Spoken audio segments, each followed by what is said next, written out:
ಈಗ ಮಾನ್ಯ ನರೇಂದ್ರ ಮೋದಿ ಅವರು ಇದು ನಾನು ಹೇಳಿದ ತಕ್ಷಣ ಈಗ ಟ್ರೋಲ್ ಸ್ಟಾರ್ಟ್ ಮಾಡ್ತೀರಿ ನೀವು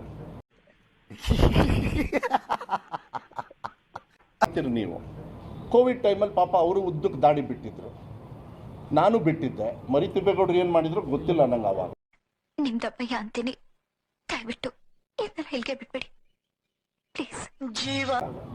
ಆದರೆ ಅದನ್ನು ಹೋಗಿ ನೀವು ಶಿಕ್ಷಣ ಸಚಿವರು ಇದನ್ನು ಹೋಲಿಸ್ತಕ್ಕಂಥದ್ದು. Can you answer me?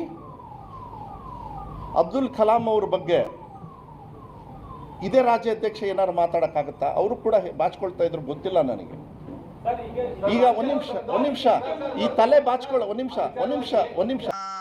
ಅಯ್ಯೋ ಅಣ್ಣ, ನಾನು ಸತ್ತೋದಂಗೆ ಆಗೋಯ್ತಾ ಇದ್ದೀನಿ.